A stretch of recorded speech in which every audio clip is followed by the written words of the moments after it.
I take it. Now in this possession, you're going to see Kelsey Mitchell just pull the trigger ASAP. There's 21 seconds on the shot clock, okay? Here come the screen, boom, 19 seconds on the shot clock, and she pulls it. Watch Caitlin's reaction down here, okay? Watch it. She's gonna be like, dog, like, wait. Man. Look, Caitlin like, dog, I need to touch that rock. Hold on. That reaction tells you everything. Caitlin Clark is standing there with her hands out like, wait, after a 45-point game, this is how we're starting the offense? Get it, all right? We're going to start right here with Caitlin Clark linking up with Kelsey Mitchell coming off the pin down, man. One of my favorite plays for Kelsey Mitchell. Like I stated, if you run that offense through Caitlin and AB, something beautiful will happen for Kelsey Mitchell. Look at her, just taking off. This was before the Liberty were in that zone, and we're going to talk about that as well. Look at Kelsey Mitchell. Gets it and just goes straight in the hole with it, man. Straight to The interesting part is not just that Indiana beat New York. It is how they got there. Because early in this game, the Fever did the one thing that makes no sense when you have Caitlin Clark, Aaliyah Boston, and Kelsey Mitchell on the floor together. They let the offense drift away from the two-player actions that actually bend the defense. And that is why this breakdown matters. This was not a clean, perfect win where everything clicked from the opening tip. This was a game where Indiana looked confused early, adjusted in real time, survived New York's pressure, and then reminded everybody that when their three best offensive pieces are connected, the ceiling gets scary fast. But the part that should actually bother Fever fans comes later, because the same issue that kept showing up in the first quarter is the same issue that can cost them in a playoff series if Stephanie White does not clean it up.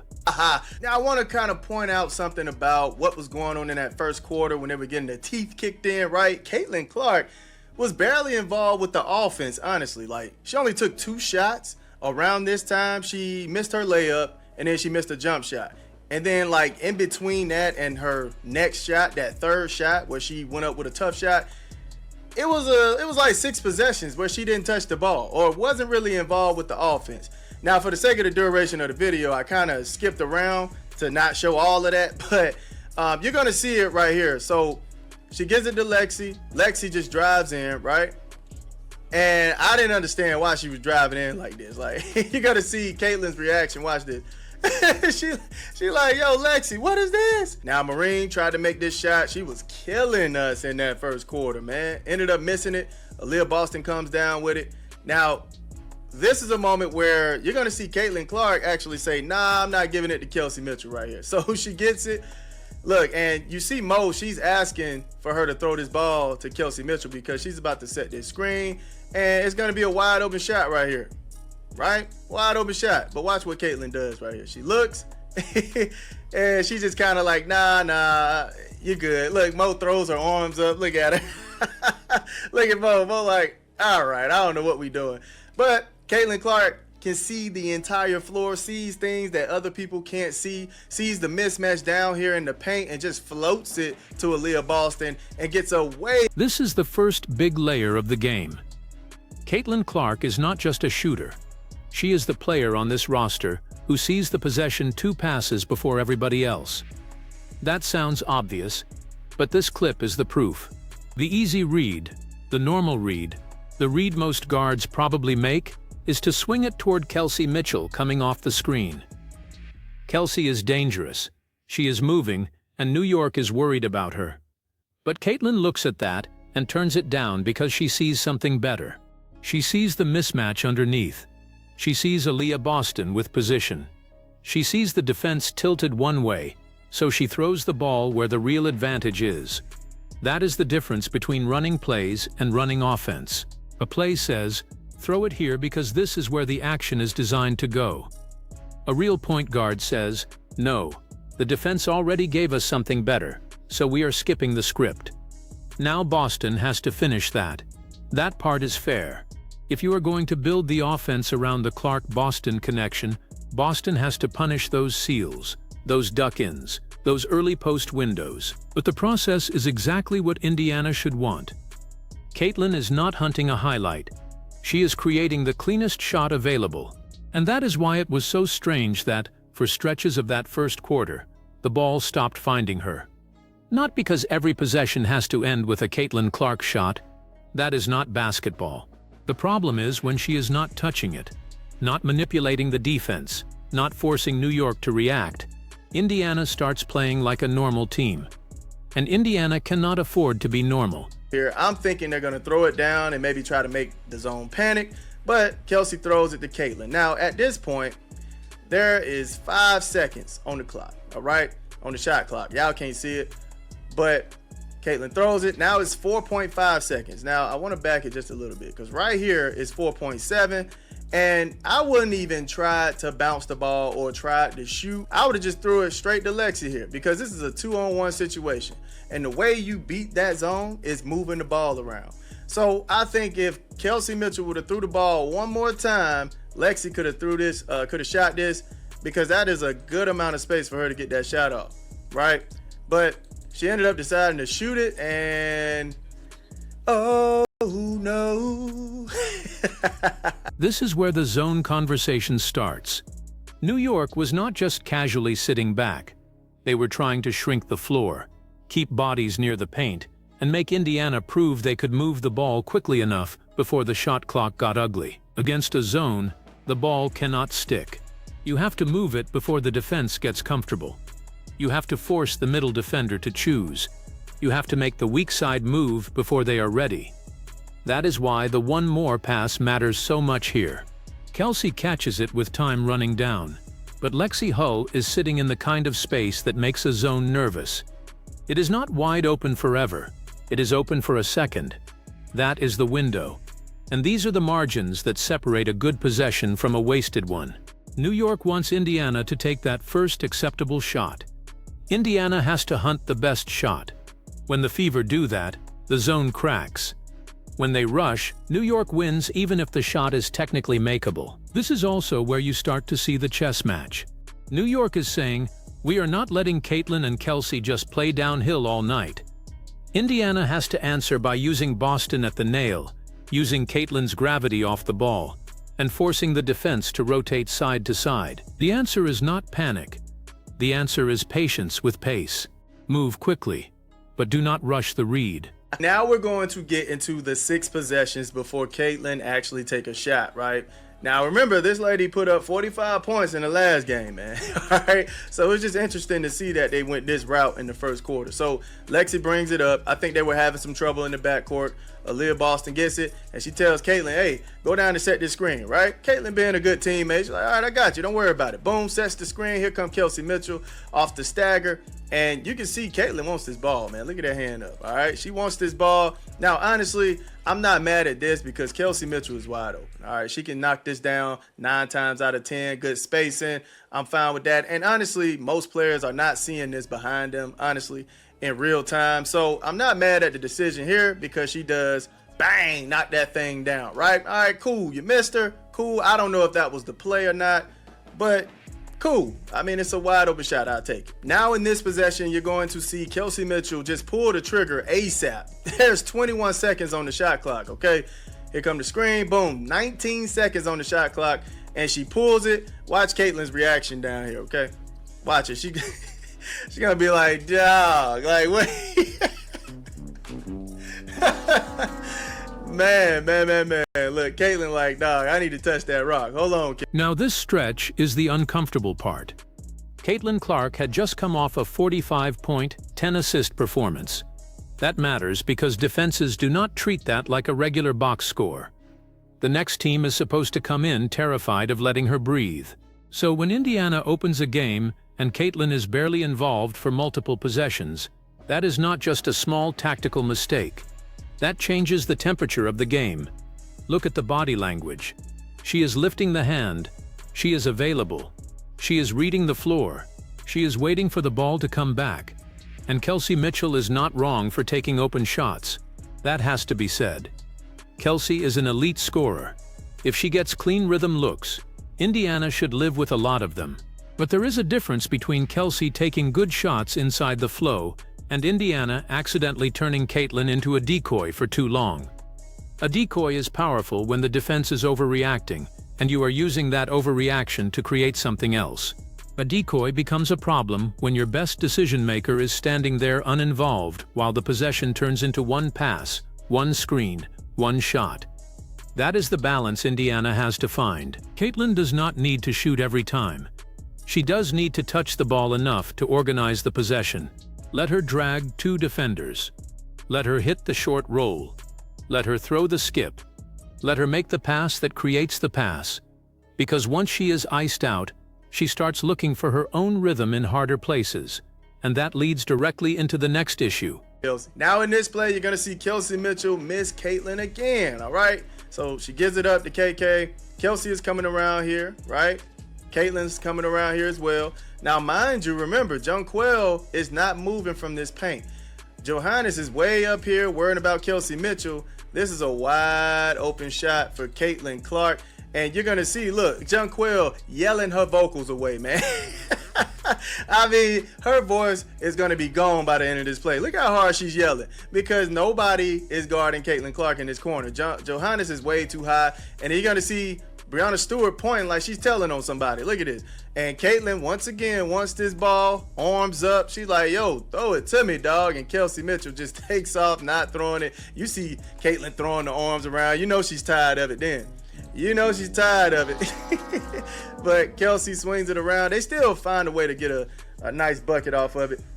Mo gets downhill, throws it over. A slightly contested shot and a nice shot by Sophie Cunningham, man. Give her some water. Now, this is where you can absolutely tell Caitlin Clark is out of it, man. She's not even feeling it right now. She's like, yo, this isn't my type of game. What we doing? So you see the screen coming on Mo. It's a light screen. I mean, you would think Caitlin, go ahead and just switch this and take care of it. Nothing too hard to do, right? Watch this. So Caitlin is staying here with Johannes. I guess trying to keep her from getting downhill or rolling off of Mo. But look, doesn't decide to help or anything. Doesn't decide to help. Back turn. I mean, Jonquel is wide open, fam. Wide open. She takes the shot and then Caitlin got her arms up like, yo, I thought you was getting that. Hey, man. This sequence is messy, but it is important because it shows two different problems at once. First, Indiana misses Caitlin in the corner. New York loses track of her. Jonquel Jones is yelling. Breanna Stewart is pointing. And Caitlin is standing in the one place on the floor where you cannot lose her. That is a defensive breakdown waiting to be punished. The pass does not come. Then on the other end, you see the defensive communication get shaky. Caitlin is caught between staying attached, switching, helping, and assuming somebody else is handling the coverage. Jonquel ends up open. And after the shot, everybody is looking around like the responsibility belonged to somebody else. That is the kind of possession coaches hate because it is not one dramatic failure. It is three little failures stacked together. A missed offensive read, a late defensive decision, then a reaction after the shot instead of a communication before it. And that is where the Fever still look like a team learning how good they can be. The talent is obvious, the shot making is obvious, the star power is obvious, but the precision is not always there yet. Against a team like New York, those mistakes do not stay hidden. New York has veterans, size, shooting, and enough playoff-level experience to punish confusion. So when people say Indiana is dangerous, that is true, but dangerous is not the same as complete. This game showed both sides. The Fever can overwhelm you with offensive firepower, but they can also give away possessions that a more settled contender does not give away. I don't know what was going on in that first quarter, but there's no way. In 4 minutes left in the first quarter, Caitlin only put up 2 shots. She only put up 2 shots, dog. But now you got to see Caitlin call her number and say, yo, y'all not trying to get me the ball, forget it. I'm about to go straight to work on you. Boom, a little bounce off spin, gets downhill, football, tuck that thing away from Breanna Stewart, and then she goes up over 2 defenders, gets bumped with the and one, get big. You can absolutely tell Caitlin Clark had enough, man. She said, look, I'm a volume shooter. I got to put up shots, man. Y'all icing me out. I'm getting cold out here. Now, not only in moments where she's feeling iced out is where she starts to take tough shots, contested shots, right? I also feel like when she's having a bad shooting night, she might end up turning off her vision a little bit just to try to make her shot. And this is one of the moments that I was seeing right here. So Caitlin is coming around. She's wide open, actually. Now AB is coming over to the weak side, and you can see now you have a 2v1 situation. AB is running to the corner, and you only have one player here, one defender to guard both. I think that's Rebecca Allen, and she gets it. Now, as you can see, we have a wide open AB here. I think giving up a good look for a better look would be her throwing it right over here to AB, where she is knocking this down consistently, dog, all right? But you're going to see she actually pulls this tough shot, and she missed. This is the moment Caitlin basically says, "Fine, I will create the possession myself." And this is where her greatness and the Fever's problem meet in the same clip, when she has not touched the ball enough. When the offense has gone a few trips without letting her feel the game, she still has the ability to manufacture something out of nothing. The spin, the bump, the finish through traffic. That is star-level shot creation. That is the type of play that flips momentum because it is not coming from structure. It is coming from force. But then the next possession shows the risk. Caitlin comes around with a decent look, but Boston is open on the weak side. A simple pass turns a good look into a better look. Instead, Caitlin takes the tougher shot. That is not a character flaw. That is rhythm. Players are human. If a scorer feels frozen out, the next touch can become a shot they feel they have to take. That is why offensive involvement matters even before the box score shows it. You do not keep a great player warm only by letting her shoot. You keep her warm by letting her read, pass, touch, move, and control. So the fix is not to tell Caitlin, "Never take that shot." The fix is to stop putting her in stretches where she feels like she has to force that shot to get herself back into the game. Indiana's best offense is not Caitlin forcing, or Kelsey freelancing, or Boston waiting. It is those three constantly connected. Look, I know refs aren't perfect, but man, they have to be consistent at some point, man.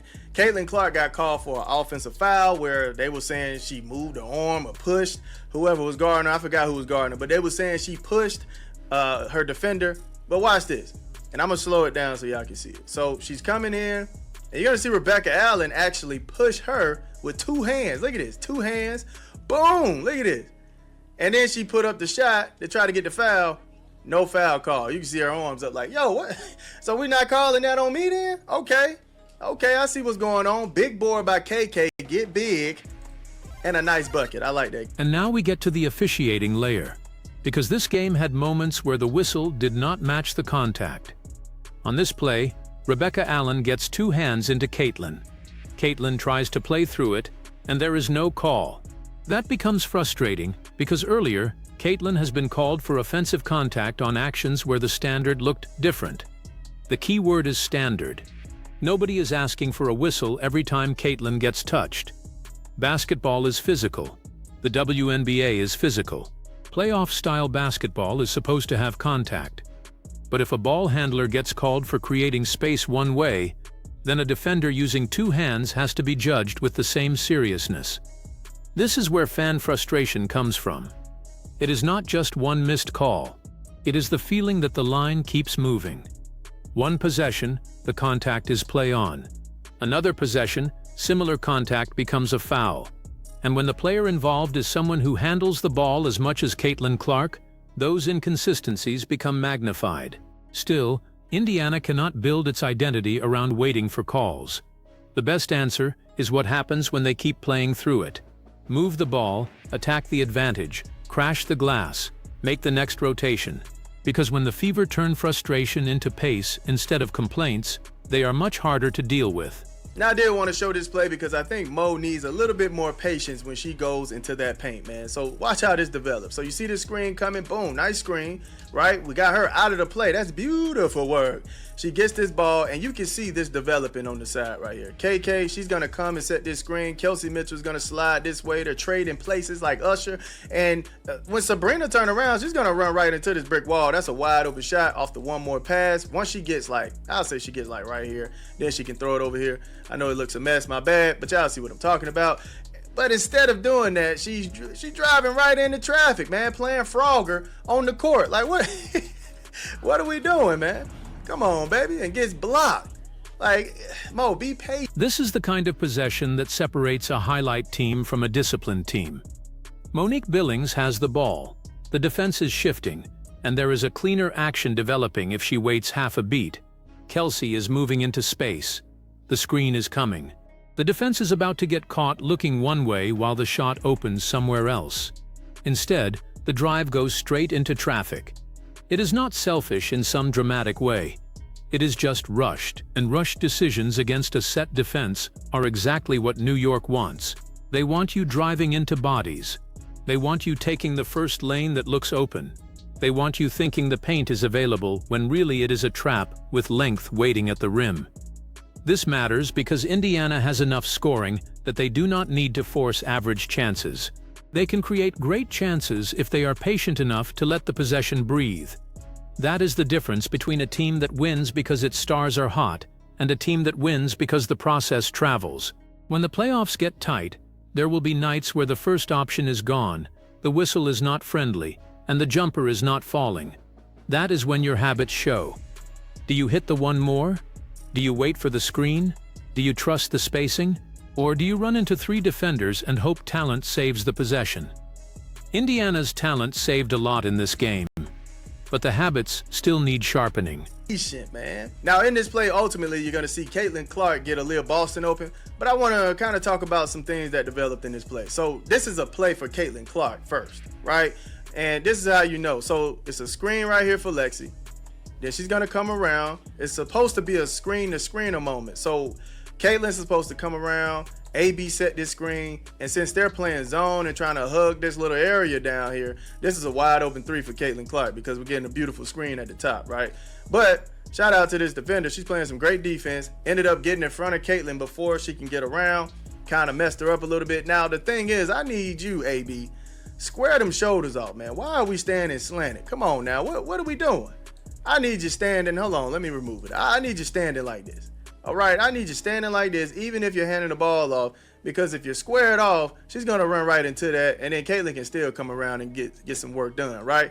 But she's slanted, so look, it's no real screen, man. Nothing's going on here. But Caitlin is like, look, I can take advantage of it, whatever. I'm going to get downhill, draw the two. Come on, man. Use that gravity, and then she's going to kick it right over to Caitlin, to Aaliyah Boston. Boom, gets it, wide open. Bang! Knock that thing down, cash it. This is one of the best examples of what the Fever can become. The first action does not work cleanly. Caitlin is supposed to come around. Boston is involved as the screener and hub. And New York does enough defensively to muddy the timing. The screen angle is not perfect. The spacing gets a little awkward. The play could die right there. But because Caitlin is Caitlin, the possession still becomes dangerous. She gets downhill, pulls defenders with her, and kicks it to Boston for the open jumper. That is the formula. Not every action has to be beautiful at the start. It just has to put Caitlin and Boston in spots where their two-player chemistry can stress the defense. Boston's role here is bigger than just making the shot. She is the pressure valve. When Caitlin draws two, Boston has to be ready. When the zone collapses, Boston has to sit in the soft spot. When the defense switches, Boston has to punish the mismatch. That is what makes the Fever difficult to guard. You cannot sell out on Caitlin if Boston is calmly cashing in the release pass. And this is where the earlier issue gets exposed. If the Fever spend too many possessions not using this connection, they are voluntarily walking away from their best offensive identity. The Clark-Boston action does not just help those two. It unlocks Kelsey Mitchell. It unlocks Sophie Cunningham. It creates the second-side threes. It turns Indiana from a collection of shot makers into a real machine. That is the difference. A collection of shot makers can win a random game. A machine can win a series. Word. Man, Caitlin Clark makes some of the most ridiculous shots I've ever seen in my life, man. Look at how she makes this. So she's coming off the stagger, boom. And Astier kind of trips up. She slipped. She falls. I can't get up. Putting that DMX on. A little double screen. She gets downhill. Look at how she lays this over a 6'4" player jumping out of shoes and socks. My goodness, like what in the world? Look at this. Oh my goodness. And somehow this shot falls down, cash it in. Beautiful work. Look after that tough shot. You can see Stephanie White like, dang, what? What we doing? Why you go up with that tough shot? Hey, man, sometimes you just got to let her cook. Then Caitlin does something like this, and you understand why coaches live with some of the chaos. That finish is ridiculous. She is coming off movement. The defender slips. There is size at the rim. The angle is not easy, and somehow she lays it in over length like it is routine. This is the part that makes her hard to coach in a normal way. Most players take that shot, and you say, no, that is not the one. Caitlin takes it, and sometimes it becomes the shot that breaks the game open. You can see the tension on the sideline. Stephanie White wants structure. Any coach would. But with a player like Caitlin, structure cannot become a cage. The job is not to remove her creativity. The job is to put it in the right ecosystem. Give her enough organized touches that the wild shots are a weapon, not a rescue plan. Let her cook, but do not make cooking the only way the offense gets fed. That is also why her partnership with Kelsey matters so much. Kelsey can score in bursts that completely change the scoreboard. Caitlin can bend the defense in ways that create those bursts. Boston can connect the whole thing from the interior. When all three are healthy and involved, Indiana is not just exciting, they are a matchup problem. But that only works if the rotations support it. And that is the hidden issue in this entire game. The Fever's best lineups have a rhythm. When substitutions chop that rhythm up, the offense starts to feel like separate pieces again. Once again, refs be missing calls, man. Like, what? Come on now, what are we doing? Caitlin, oh my goodness, hey, get her the map. Get her the map. I mean, absolutely crossed her up. Look at her legs. Woo, legs don't know where to go. But she gets downhill, wide open leg. But hey, Breanna Stewart, she got up there, man. She got up there. But through the follow through, bang, hit her dead in the face, right? Hit her in the face. Caitlin holding her face. She's like, yo, call that, man. Call that. We're going to see another angle. Hold up. Let me let it play. Hold up. As it blacks out. So here we go. You're going to see she got hit in the face. Bam. Look at this. Bam. Right there. My goodness. Ref looking right at it. I don't know what the ref looking at. Hey, welcome to the W, rookie. Astier trying to guard Caitlin. Look how she just bullying her. Get back, man. Step back. Caitlin been using those muscles, dog. Then just rolls off of her. Wide open shot from the corner. Hines Allen cash it in. This is another officiating moment that cannot be ignored. Caitlin beats the defender, gets downhill, and on the contest, Breanna Stewart's follow-through catches her in the face. The ref has a clear look. Caitlin reacts immediately, and there is no call. Again, the argument is not that every bit of contact is malicious. Stewart is contesting a shot. She is a high-level defender. Plays happen fast. But when contact is to the face, especially on a drive where the offensive player has already beaten the first line, that is exactly the kind of play people expect officials to review or at least acknowledge. And the reason these moments become bigger than one possession is because Caitlin already has a running history with physical defensive coverage. Fans have watched her get grabbed, bumped, checked, and hit while trying to navigate screens and drives. Some of that is just the league welcoming a high-usage guard to pro physicality. But some of it looks like missed contact that would frustrate any star. The Fever's responsibility is to not let that become the story they play through emotionally. The league's responsibility is to make the standard visible. If face contact is incidental, explain it through the whistle. If it is illegal, call it. But silence creates the worst outcome because every fan fills in the blank with their own theory. That is how basketball turns into controversy. Not from one hard contest, but from inconsistency layered over a player everyone is already watching.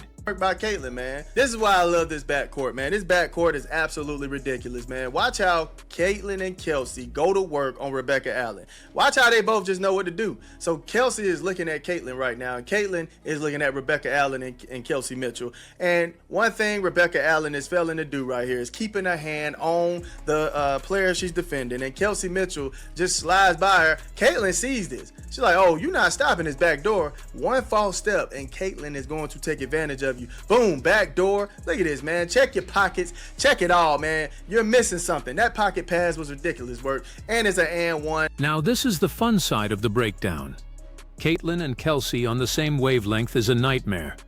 Rebecca Allen loses contact for half a second. Kelsey cuts backdoor, and Caitlin hits a pocket pass that most guards do not even attempt. This is why the "who should the offense run through" conversation is too small. It should run through the relationship between their best players. Caitlin's passing makes Kelsey's scoring easier. Kelsey's movement makes Caitlin's reads more dangerous. Boston's screening and passing make both of them harder to trap. That is the actual structure. And when Kelsey is engaged off the ball, she becomes even more valuable. She does not have to pound the air out of the ball. She can sprint, cut, curl, punish defenders who turn their head, and then still explode as an on-ball scorer when the matchup is right.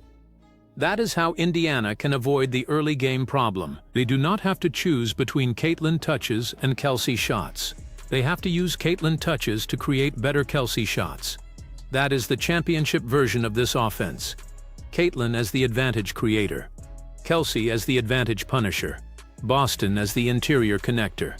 Everybody else spacing, cutting, screening, and defending with discipline. When it looks like this, the Fever do not feel like a young team trying to figure it out. They feel like a team nobody wants to see late in the season.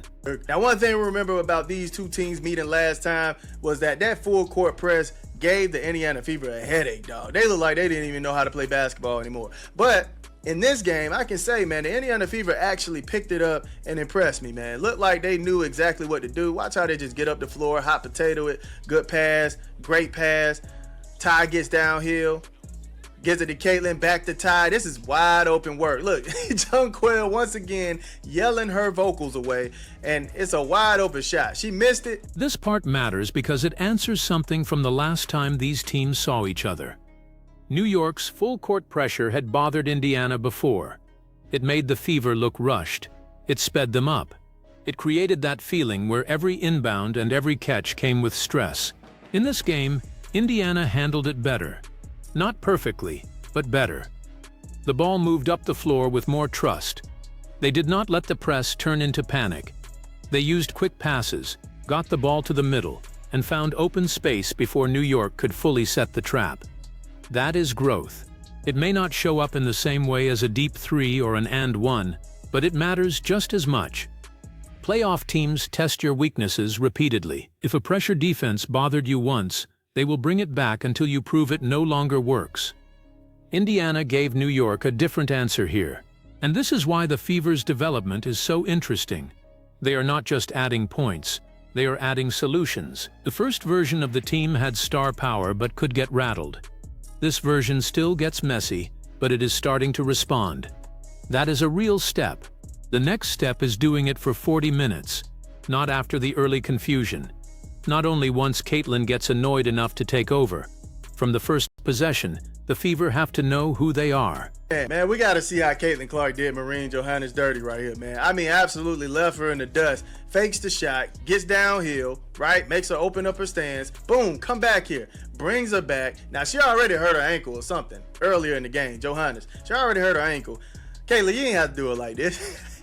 Brings her back. Boom, gets by. Look at this, man. Hey, get her the map. Get her the map, man. Caitlin got by her so bad she had to arm bar her. But Caitlin like, that don't bother me. Look at this. And one. Look at Stephanie's reaction this time after putting up a tough shot. Look at her reaction. This is the highlight everybody wants to replay because Caitlin absolutely twists the defender around and finishes through contact. But underneath the highlight is something more important. This is what happens when she is allowed to attack a defense that is already uncomfortable. Johannes is trying to contain the drive, but Caitlin manipulates the stance, changes direction, gets the defender leaning, and then absorbs the arm contact on the way up. That is elite guard craft. It is not just speed, it is timing, it is balance. It is knowing exactly when the defender's feet are wrong. And look at Stephanie White's reaction compared to earlier. On some tough shots, a coach is thinking, what are we doing? On this one, the reaction is different because the process is stronger. Caitlin is attacking an advantage. She is not just launching because she has been starved of touches. She is reading the defender and forcing the issue at the right time. That distinction matters. Great players take difficult shots. The question is whether the difficult shot comes from a good advantage or a broken possession. When it comes from a good advantage, you live with it. When it comes from a broken possession, you ask why the possession broke. This is the difference Indiana has to master. Do not take the edge away from Caitlin. Just make sure the edge is pointed at the defense, not at fixing the offense after it's stalled. Now watch how they take advantage of this one right here. Jonquil just made a shot. Caitlin sees her on the floor. She's like, yeah, stay on the floor. Y'all see how she tapped her? Yeah, stay on the floor, man. I got this. Throws it up to Ty. Ty gets downhill, swings it around. Look at this. Hines Allen gets it. One more pass. This is beautiful right here, man. Call the ball a U-Haul because it's moving out here. My goodness. This is the payoff to the earlier zone and patience conversation. Jonquil is on the floor. Caitlin recognizes the numbers. The ball advances quickly, and Indiana does not settle for the first pass. They keep it moving until the defense is late and the shot is clean. That is the exact habit that beats elite teams. Not one heroic dribble, not one forced drive. The ball moves because the advantage is already there. New York is scrambling. Indiana keeps the spacing alive, and the possession ends with the kind of shot every coach wants. This is also where you see why Caitlin's value goes beyond her own points. She changes how fast everyone else thinks. When she pushes, everybody has to run. When she sees a defender down, everybody has to fill lanes. When she throws ahead, the next player has to already know where the next pass is going. That is contagious basketball. And it is the version of the fever that can bury teams in 3 minutes. One stop, one hit ahead, one extra pass, one corner three, and suddenly the entire game feels different. The question for Indiana is whether they can make that their baseline instead of their burst, because bursts are exciting. Baselines win series. What a shot. Y'all, this is probably some of the best transition defense I done seen in the Fever play, man. So Kelsey Mitchell drives in, throws it away, right? Now, she's saying my bad, but watch how everybody picks up who they need to pick up. Backpedaling, right? So right now, Kelsey Mitchell is on Breanna Stewart. We know that's a mismatch. Watch how they get up off of that, right? Look, there's a switch. There's a double, actually. There's a double here, right? Watch how they clean that up. Sophie changed to it. Now, AB sees that Kelsey is stuck here, so Sophie is trying to pick AB up. I mean, I'm sorry, not AB, Breanna Stewart up.